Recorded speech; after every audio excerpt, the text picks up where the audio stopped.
নমস্কার। আজ আমি আপনাদের নজর আলী সংক্ষিপ্ত পরিচয় দিতে এসেছি। কে এই নজর আলী? যাকে প্রতিবেশীরা ছোটবেলায় তারা খ্যাপা বলে ডাকত। খুব আশ্চর্য লাগছে না? একই ব্যক্তি, সম্পূর্ণ দুটো ভিন্ন ধর্মী নাম, তারা খ্যাপা, নজর আলী। কথিত আছে এই বালকের মা তার 4টি সন্তান হারানোর পরে মা তারার কাছে মানত করে এই পুত্র সন্তান লাভ করেছিলেন। মাথায় তার ঝাঁকড়া চুল, কণ্ঠে তার সুর, ঠোঁটে তার বাঁশি।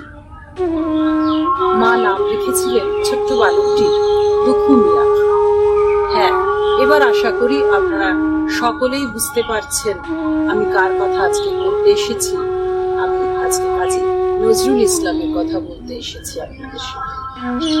কাজী নজরুল ইসলাম পশ্চিম বাংলার আসানসোল মহকুমার একটি ছোট্ট গ্রাম চুরুলিয়াতে 1899 খ্রিস্টাব্দে 24শে মে জন্মগ্রহণ করেছিলেন।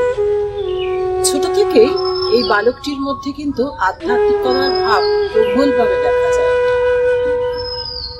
তিনি তার সহপাঠীর সাথে কখনো হিন্দু ধর্মের সন্ন্যাসীকে দর্শন করতে ছুটে গেছেন, আবার একইভাবে তার বাড়ির পাশে যে মসজিদ ছিল সেখানেও তিনি ঘন্টার পর ঘন্টা সময় কাটিয়েছেন, কখনো বা মসজিদে থেকেছেন।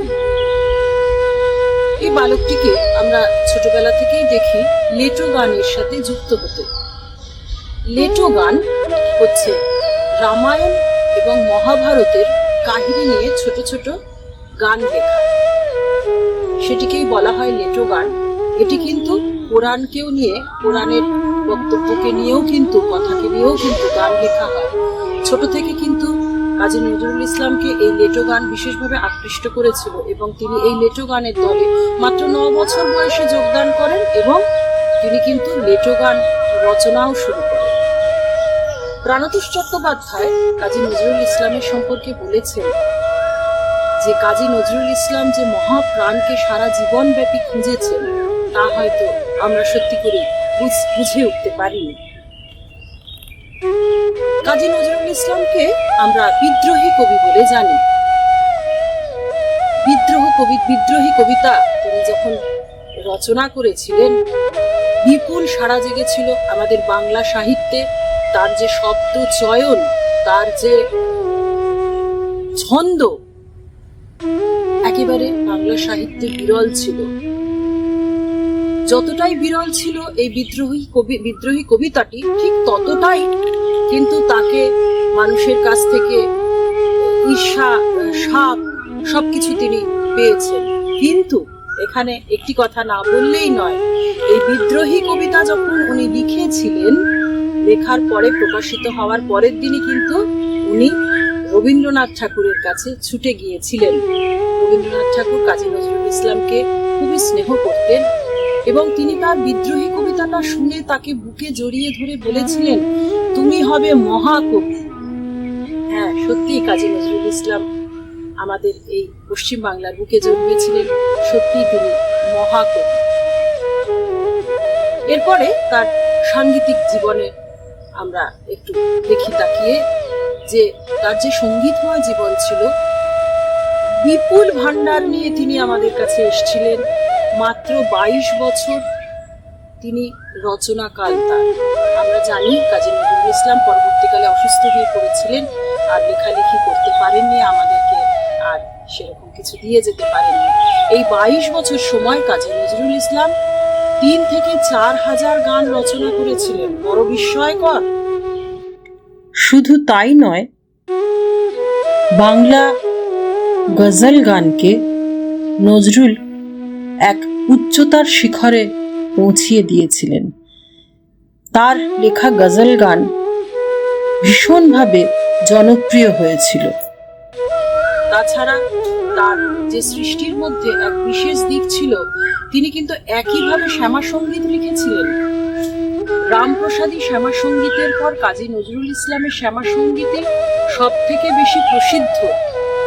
সত্যি মানে ভাবলে খুব আশ্চর্য লাগে যে একজন মুসলমান কবি এইভাবে শ্যামা সঙ্গীতই শুধু নয়, তাছাড়া তিনি শিবের ভজন গেয়েছেন, কখনো মা সরস্বতীর বর্ণনা করেছেন, আমরা দেখতে পাই। তিনি ছোট থেকেই আমরা দেখেছি সাম্প্রদায়িকতার ঊর্ধ্বে ছিলেন।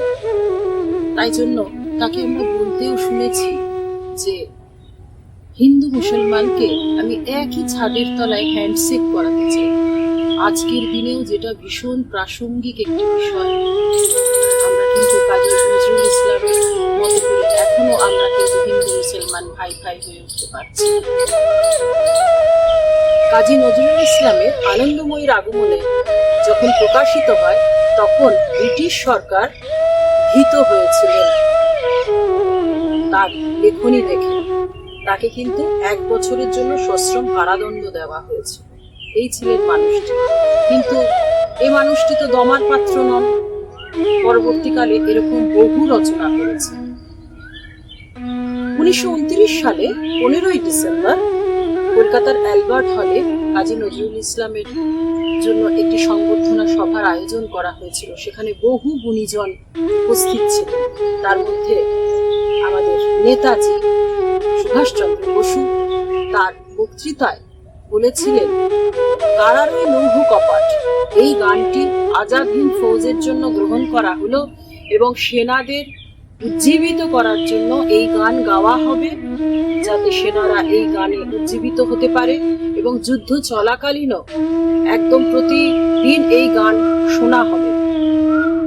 এই আজকে তার জন্মদিন 24শে মে। আজকে আমরা তাকে শ্রদ্ধা জানাতে আমরা সকলে একসাথে মিলিত হয়েছি। কাজী নজরুল ইসলামের আরেকটা কথা বলতেই হয় যে তিনি কিন্তু 18টি রাগ সৃষ্টি করেছিলেন এবং অনেকগুলি তালও সৃষ্টি করেছিলেন। আমরা আজকে সকলে মিলে তার শুভ জন্মদিনে তাকে শ্রদ্ধা জানাবো তারই সৃষ্ট একটি রাগের গান দিয়ে। আসুন আমরা সকলে মিলে তার প্রতিভার আলোকে নিজেদেরকে সমৃদ্ধ করে তুলি। নমস্কার।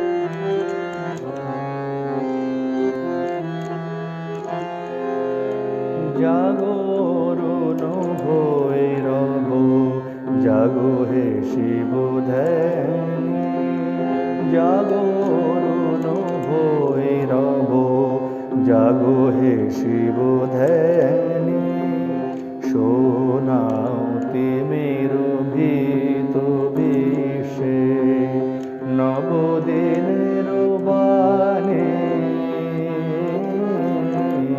জাগরণ ভৈরব জাগো হে শিব ধ্যানী, জাগরণ ভৈরব জাগো হে শিব ধ্যানী।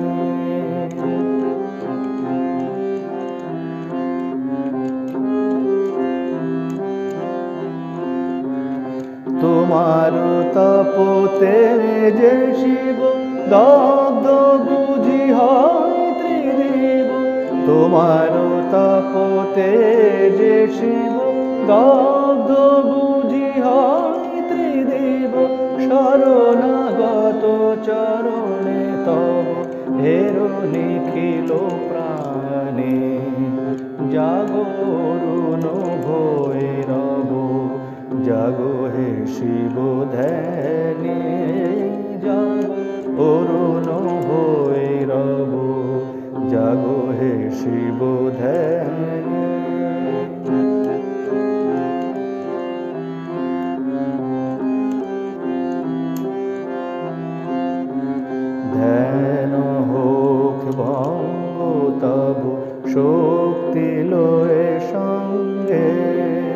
সৃষ্টির আনন্দে হর লীলা করো রঙ্গে, ধ্যান হোক ভঙ্গ তব শক্তি লয়ে সঙ্গে, সৃষ্টির আনন্দে হর লীলা করো রঙ্গে। ললাটের বনে ঢাকো শশী লেখার তিলক আঁকো, ললাটের বনে ঢাকো শশী লেখার তিলক আঁকো, ধনী হোক মণিহার হে পিনাকো পানি, জাগরুণ ভৈরব জাগো হে শিব ধ্যানে, জাগরুণ ভৈরব জাগো হে শিব ধ্যানে। সোনাতে মেরুভীত বিশ্বে নবদিনের বাণী,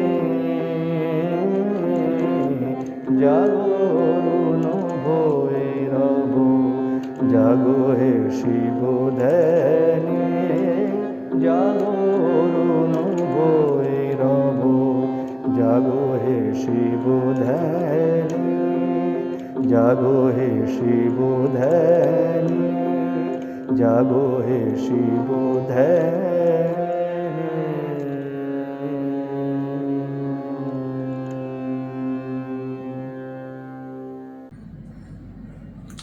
কাজী নজরুল ইসলাম বাংলা সাহিত্যের আকাশে এক উজ্জ্বল নক্ষত্র। নজরুল একাধারে ছিলেন গীতিকার, সুরকার, স্বরলিপিকার, গায়ক, বাদক, সঙ্গীত শিক্ষক ও সঙ্গীত গবেষক। ওনার যে ৭৭ বছর যে দীর্ঘ জীবন, তার মধ্যে সক্রিয় ছিলেন মাত্র ২৩-২৪ বছর, আর মৌন ছিলেন ৪৩-৪৪ বছর। এই ২৩-২৪ বছরের মধ্যে ওনার প্রতিভার, বাংলা সাহিত্যে যে বিস্ময়কর প্রতিভার বিকাশ বিভিন্ন ক্ষেত্রে দেখা গেছে, তা সত্যি বোধ করি রবীন্দ্রনাথ ঠাকুরের পরে আর অন্য কারো নজরুল ছাড়া এই সাহিত্য বিকশিত হওয়ার সুযোগ পায়নি। উনি প্রায় ৪,০০০ গান রচনা করেছিলেন, অনেক কাব্যগ্রন্থ রচনা করেছিলেন। তার মধ্যে একটি কাব্যগ্রন্থের নাম ছিল সাম্যবাদী। এই সাম্যবাদীর একটি কবিতা ঈশ্বর কবিতা। এই ঈশ্বর কবিতার মধ্যে দিয়ে কবি বলতে চেয়েছেন যে ঈশ্বরের স্বরূপ কি, ঈশ্বরকে আমরা কোথায় কোথায় খুঁজে বেড়াই, কিন্তু ঈশ্বর কোথায় আছেন? মন্দির, মসজিদ, গির্জাতে ঈশ্বরকে পাওয়া যায় না, তাহলে ঈশ্বরকে কোথায় পাওয়া যাবে? আমরা এই প্রশ্ন যদি আমাদের মনের মধ্যে থেকেই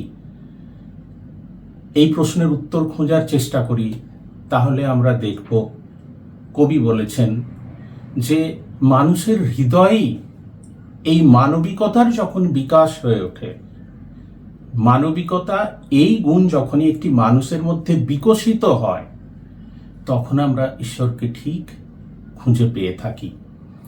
জাতি, ধর্ম, বর্ণ নির্বিশেষে আমাদের পরিচয় হবে শুধুমাত্র আমরা মানুষ, অর্থাৎ মানব।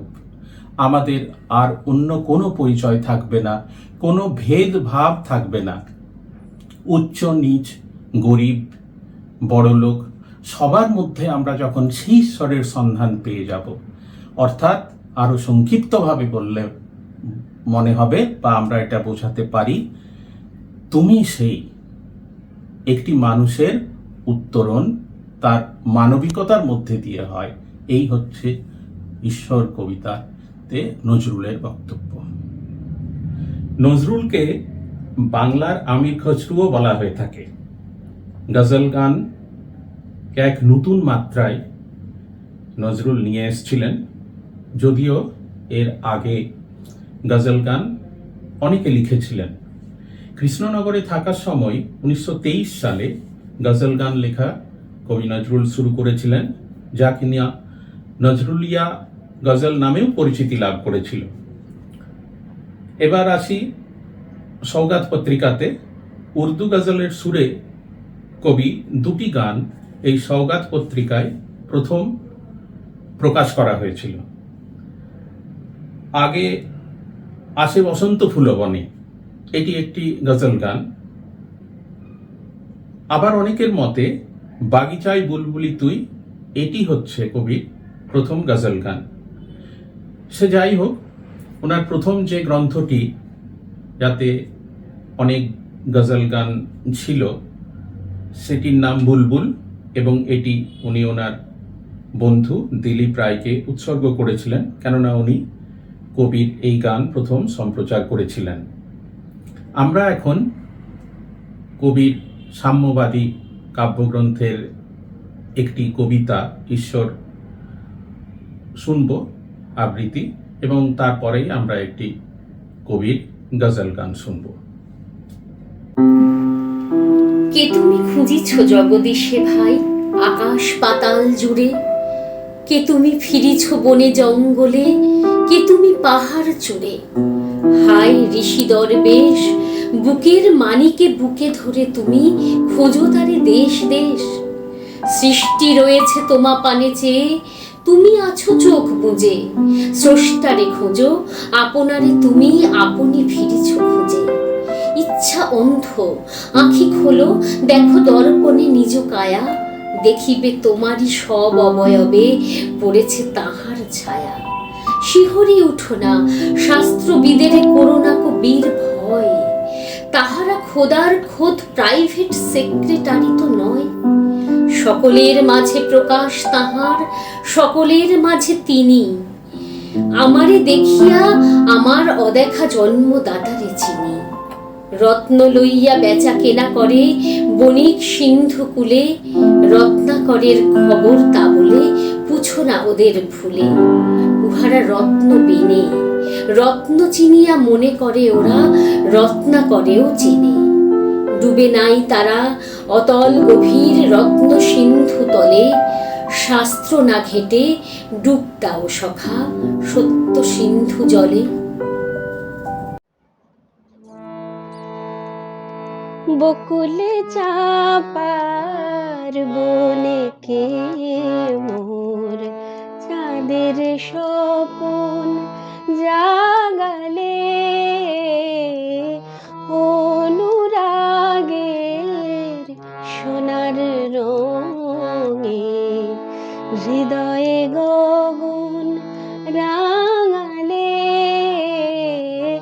বকুলে চাপার বনে কে মোর চাঁদের স্বপন জাগালে। অনুরাগের সোনার রঙে হৃদয়ে গগন রাঙালে। বকুলে চাপার বনে কে মোর।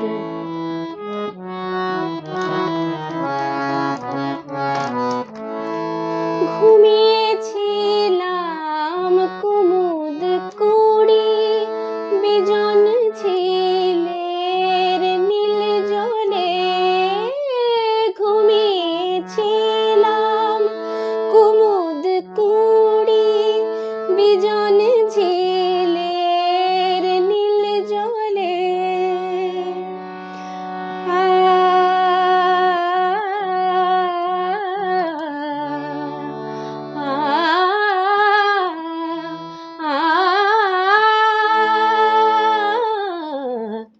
পূর্ণ শশী তুমি আসি আমার সে ঘুম ভাঙালে। পূর্ণ শশী তুমি আসি আমার সে ঘুম ভাঙালে। বকুলে চাপার কে মোর।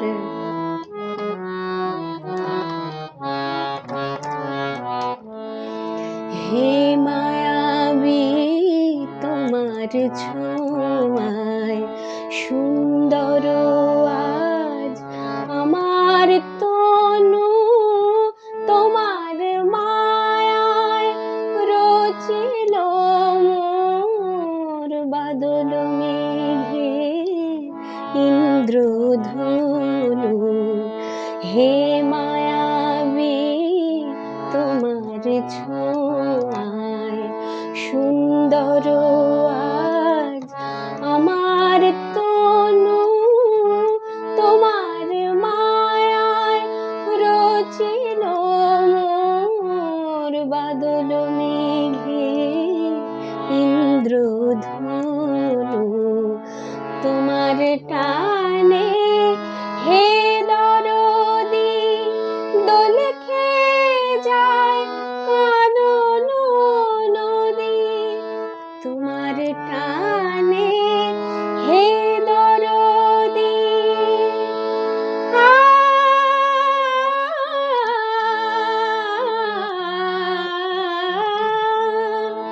তোমার টানে হে দরদি দোল খেয়ে যায় কানন নদী। কুলহারা মোর ভালোবাসা আজকে কুলে লাগালে। কুলহারা মোর ভালোবাসা আজকে কুলে লাগালে। বকুল চাঁপার বনে কে মোর চাঁদের স্বপন জাগালে। অনুরাগের সোনার রঙে হৃদয়ে গগন রাঙালে।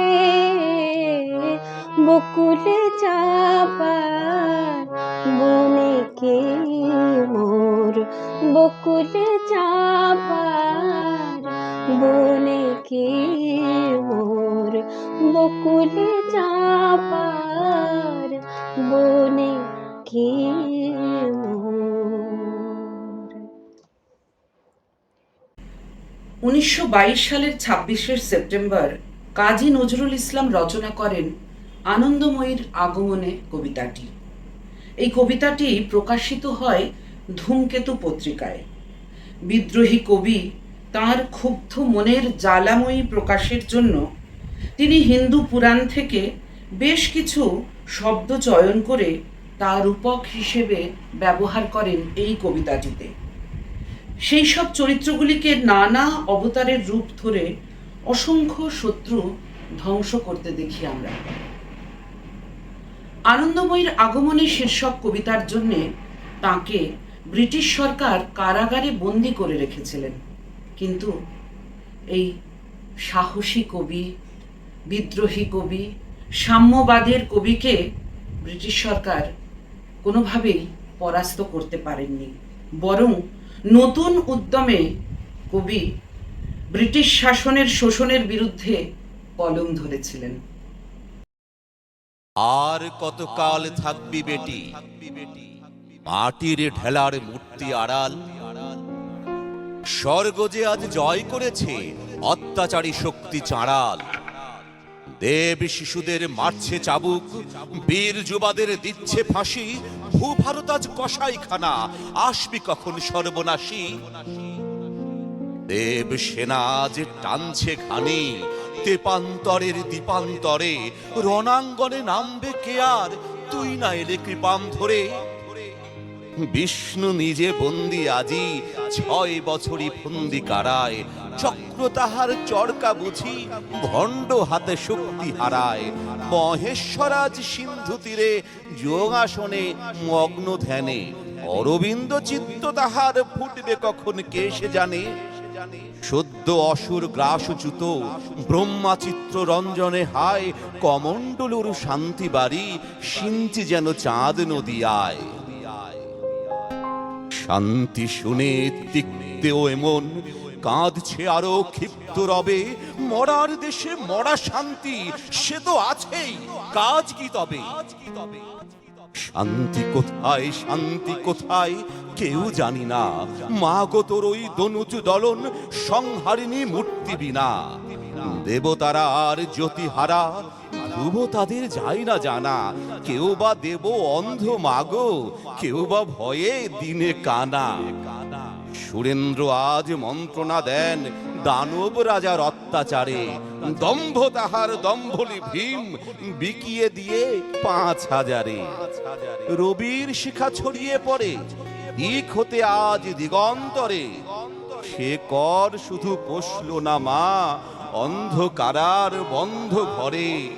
গগন পথে রবি রথের ৭ সারথি হাঁকায় ঘোড়া, মর্তে দানব মানব পিঠে সওয়ার হয়ে মারছে কোড়া। বাড়ি ইন্দ্র বরুণ আজি করুণ সুরে বংশী বাজায়, বুড়ি গঙ্গার পুলিনি বুকে বাঁধছে ঘাটি দস্যু রাজায়। পুরুষগুলোর ঝুঁটি ধরে পুরুষ করায় দানব জুতো, মুখে ভজে আল্লাহরি বুঝে কিন্তু দান্ডা গুটো। দাড়ি নাড়ে ফতোয়া ছাড়ে মসজিদে যায় নামাজ পড়ে, নাইকো খেয়াল গোলামগুলোর হারামে সব বন্দি করে। লানত গলায় গোলামোরা সালাম করে জুলুম বাজে, ধর্ম ধ্বজা উড়াই দাড়ি গলিজ মুখে কোরআন ভাজে। তাজ হারাজারে নাঙ্গা শিরে গরমা গরম পড়ছে জুতি, ধর্ম কথা বলছে তারাই পড়ছে তারাই কিতাব পুঁথি। উৎপীড়কে প্রণাম করে শেষে ভগবানে নমি, হিজড়ে ভীরুর ধর্ম কথায় ভণ্ডামিতে আসছে বমি। টিকটিকির ওই লেজুর সম দিক বিদিকে উঠছে টিকি, দেবতার আগে পূজে দানব তাদের কাছে সত্য শিখি। পুরুষ ছেলে দেশের নামে চুকলি খেলে ভরাই উদর, টিকটিকি হয় বিষ্ঠা কি নাই ছি ছি এদের খাদ্য ক্ষুধার। আজ দানবের রংমহলে ৩৩ কোটি খোঁজা গোলাম, লাথি খায় আর চেঁচায় শুধু দোহাই হুজুর মোলাম মোলাম।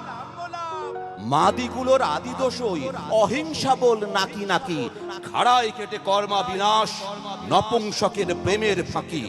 হান তরবার আন্মা সমর অমর হবার মন্ত্র শেখা, মাদিগুলোই কর্মা পুরুষ রক্ত দে মা রক্ত দেখা।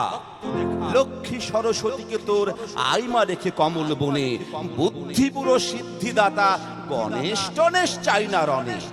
ওমটা পরা কলা বইয়ের গলা ধরে দাও করে দূর, ওই বুঝি দেব সেনাপতি ময়ূর জরা জামাই ঠাকুর।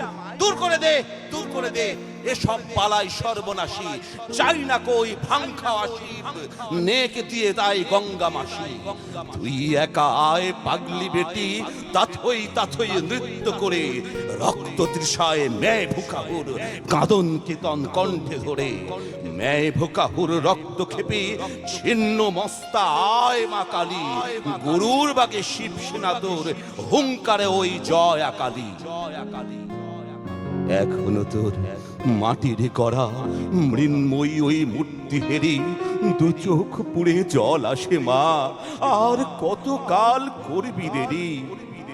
মহিষাসুর বধ করে তুই ভেবেছিলি রইবি সুখে, পারিস নিতা টলল আসন ত্রেতা যুগে রামের দুঃখে।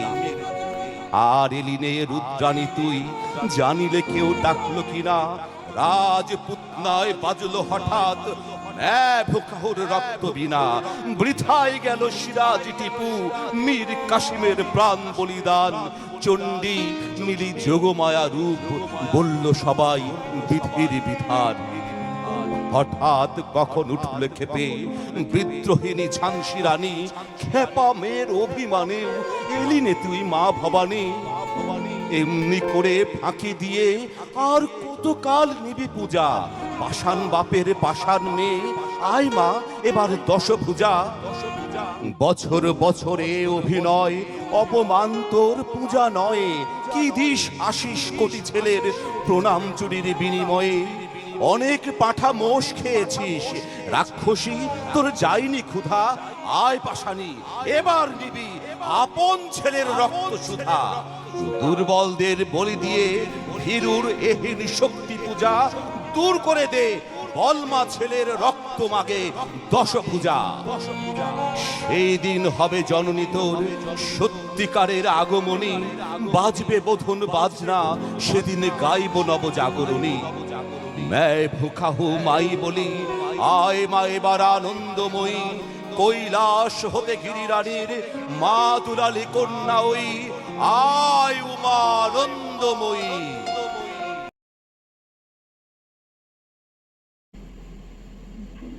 আমাদের প্রাণের প্রিয় কবি, প্রেমের কবি, বিদ্রোহী কবি, সাম্যবাদের কবি কাজী নজরুল ইসলাম বিভিন্ন সময় বিভিন্ন সম্মানে সম্মানিত হয়েছেন। বিভিন্ন জায়গায় তাকে সম্বর্ধনা জানানো হয়েছে। তারই মধ্যে আজকে আমরা একটি সম্বর্ধনার বিষয় আলোচনা করব।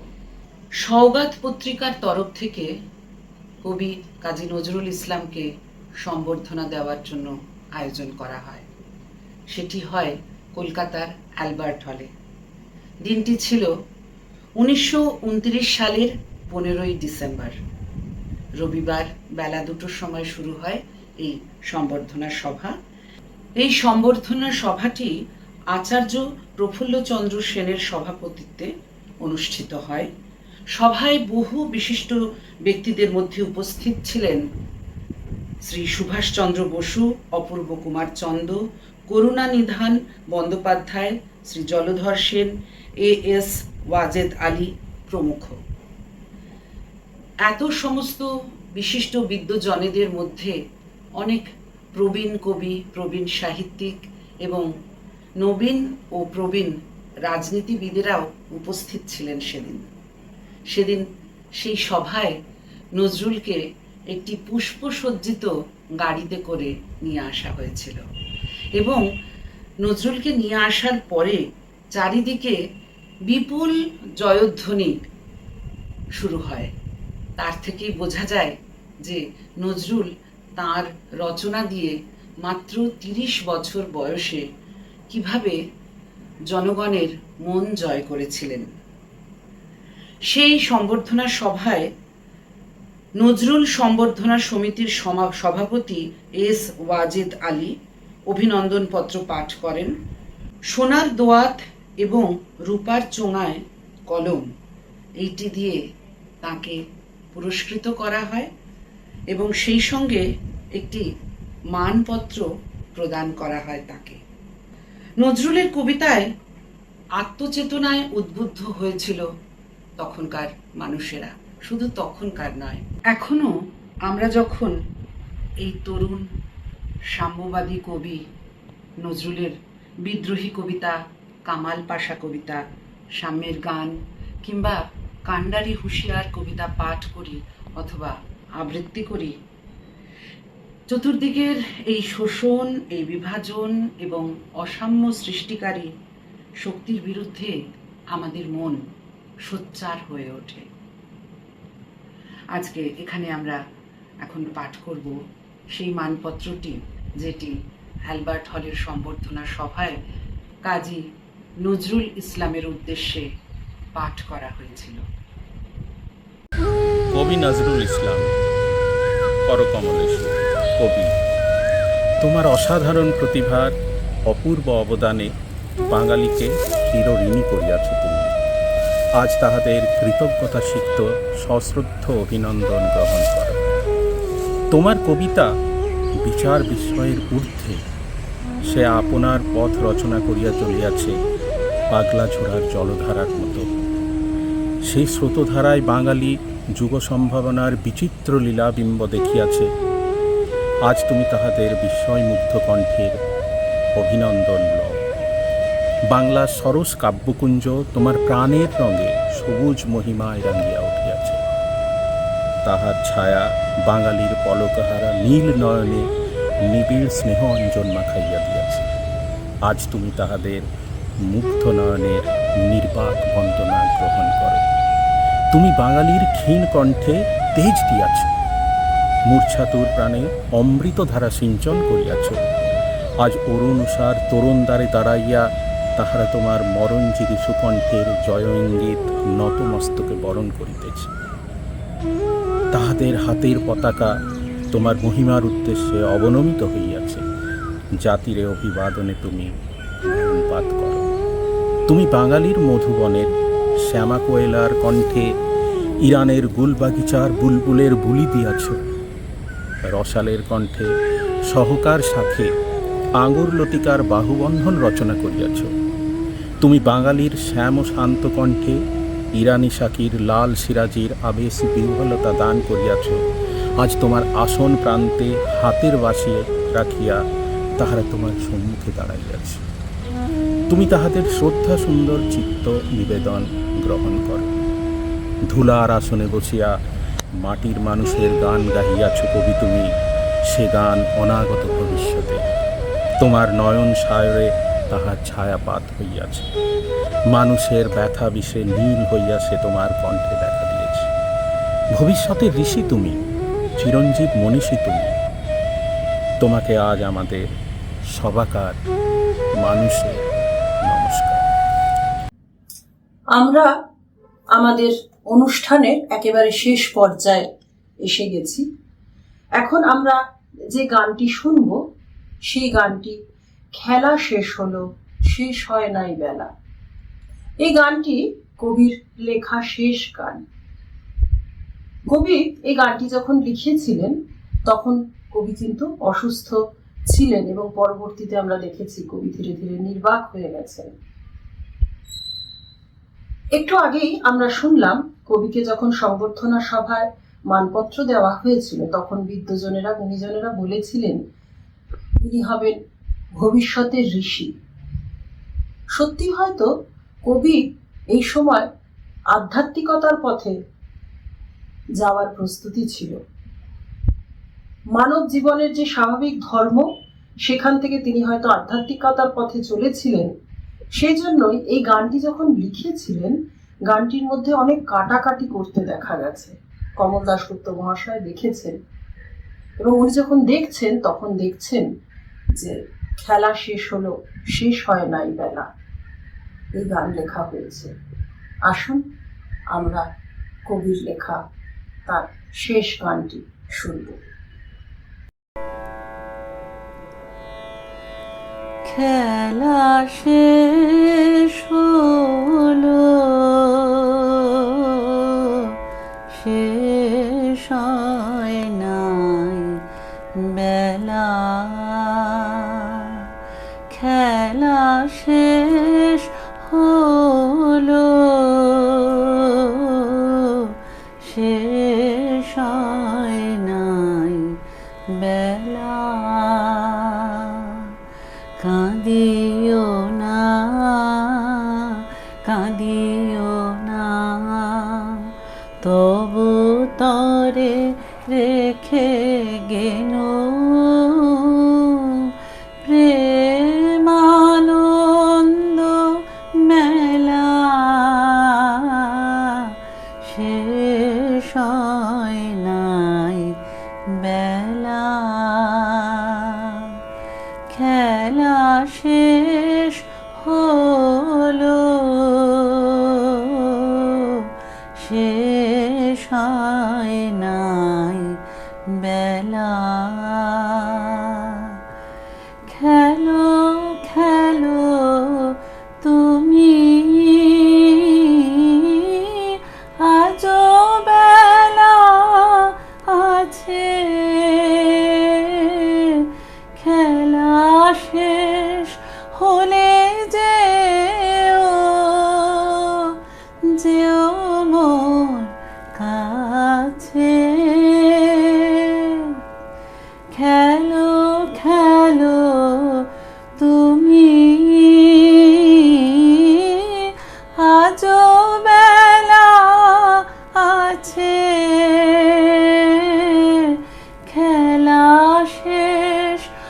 চলে যেও মোর কাছে, প্রেম যমুনার তীরে, প্রেম যমুনার তীরে বসে রব লইয়া শূন্য ভেলা, শেষ হয় নাই বেলা, খেলা শেষ হলো, শেষ হয় নাই বেলা।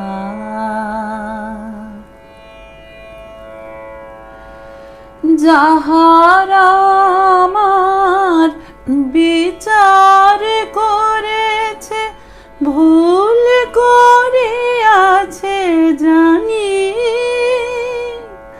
তাহাদের তরে রেখে গেল মন বিদায়ের গান খানি। হোক অপরাধ, হোক মোর ভুল, বালুকার বুকে ফুটায়েছে ফুল, তুমিও ভুলিতে নারিবে, তুমিও ভুলিতে নারিবে, সে কথা হানো তব অবহেলা, শেষ হয় নাই বেলা, শেষ হয় নাই বেলা, খেলা শেষ হলো, শেষ হয় নাই বেলা।